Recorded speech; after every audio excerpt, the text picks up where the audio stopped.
Assalamualaikum warahmatullahi wabarakatuh.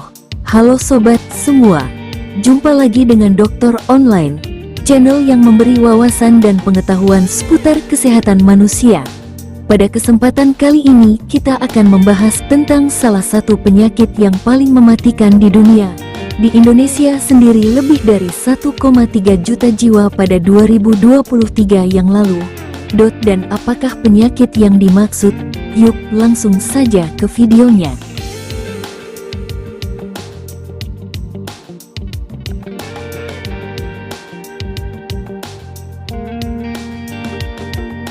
Penyakit jantung koroner menjadi penyakit paling mematikan di dunia saat ini.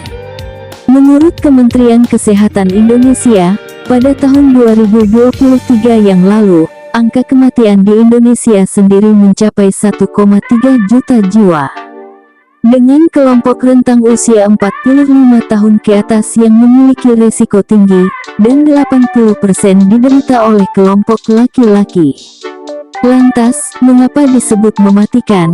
Mari kita simak pembahasannya.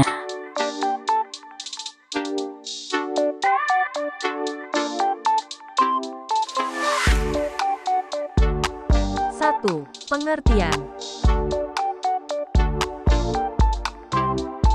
Penyakit jantung koroner adalah kondisi ketika pembuluh darah jantung atau arteri koroner yang tersumbat oleh timbunan lemak secara berlebihan, sehingga membentuk seperti plak di dalam dinding arteri, membuat pembuluh darah menyempit dan mengeras. Proses penumpukan lemak di dinding arteri tersebut berlangsung dalam jangka waktu yang lama, hingga menebal dan menghambat aliran darah dan oksigen ke jantung. 2. Bentuk dan fungsinya. Arteri koroner berasal dari akar pertama aorta. Letaknya berada di bawah lapisan kulit jantung, dan membentuk dua cabang utama, yaitu kanan dan kiri jantung. Dari kedua cabang utama itu terbentuk cabang-cabang yang lebih halus mengelilingi jantung. Ujung dari cabang itu nantinya masuk ke dalam otot jantung untuk mengalirkan darah melalui proses penyerapan. Seperti pada dasarnya semua jaringan lain di tubuh, otot jantung juga membutuhkan darah yang kaya oksigen dan nutrisi agar dapat berfungsi dengan maksimal. Oh ya guys, komponen darah itu sendiri terdiri dari plasma dan sel darah. Seandainya kalau dipisahkan, plasma berwarna kekuningan, sedangkan sel darah berwarna merah. Komponen plasma terdiri dari elektrolit, hormon, vitamin, antibodi, oksigen, sel imun dan nutrisi. Nutrisi seperti protein dan lemak. Karena jantung koroner itu berhubungan dengan lemak tadi, di sini saya akan mengulasnya sedikit. Lanjut. 3. Lemak atau kolesterol. Lemak adalah salah satu jenis nutrisi yang dibutuhkan oleh jaringan tubuh, dan juga sebagai salah satu sumber energi utama bagi tubuh. Berdasarkan fungsinya, lemak dalam tubuh dibedakan menjadi dua, yaitu trigliserida dan kolesterol. Namun di sini kita akan lebih banyak mengulas kolesterol. Oke lanjut. 1. Trigliserida. Trigliserida adalah sejenis lemak darah. Mereka adalah sumber energi utama kita, dan sebagian disimpan dalam tubuh sebagai cadangan. 2. Kolesterol. Kolesterol adalah lemak yang diproduksi oleh metabolisme tubuh, dan juga sebagian berasal dari hewani. Fungsi kolesterol. Fungsi kolesterol yaitu membangun sel-sel baru, memproduksi hormon, membentuk vitamin D, dan juga berperan dalam sistem pencernaan.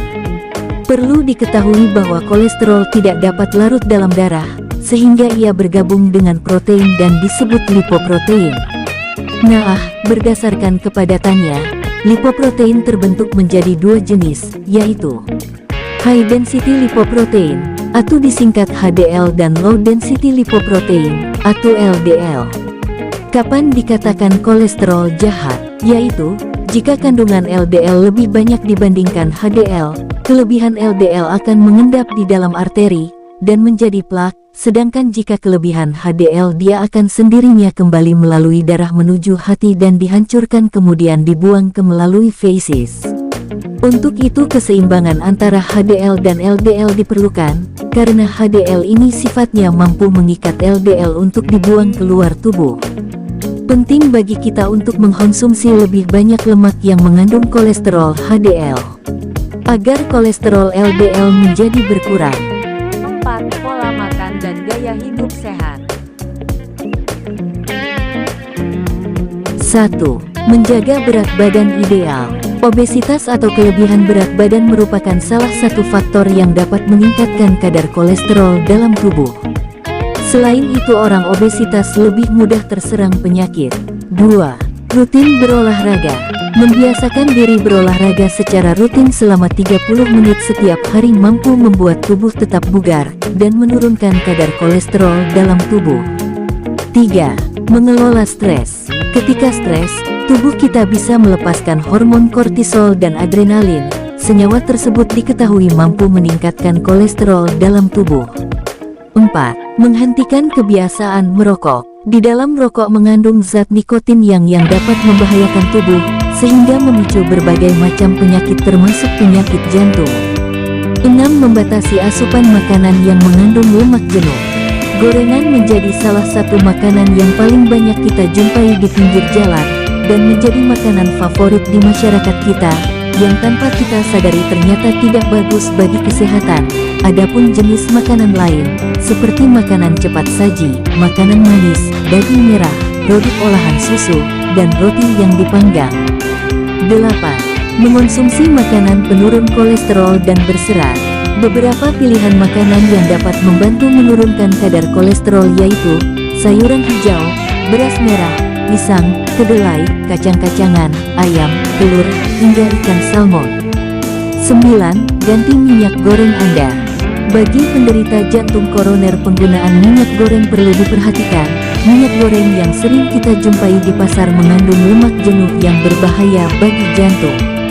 Untuk itu, pilihannya adalah menggunakan minyak goreng yang tinggi kandungan lemak sehat, seperti minyak zaitun atau minyak jagung.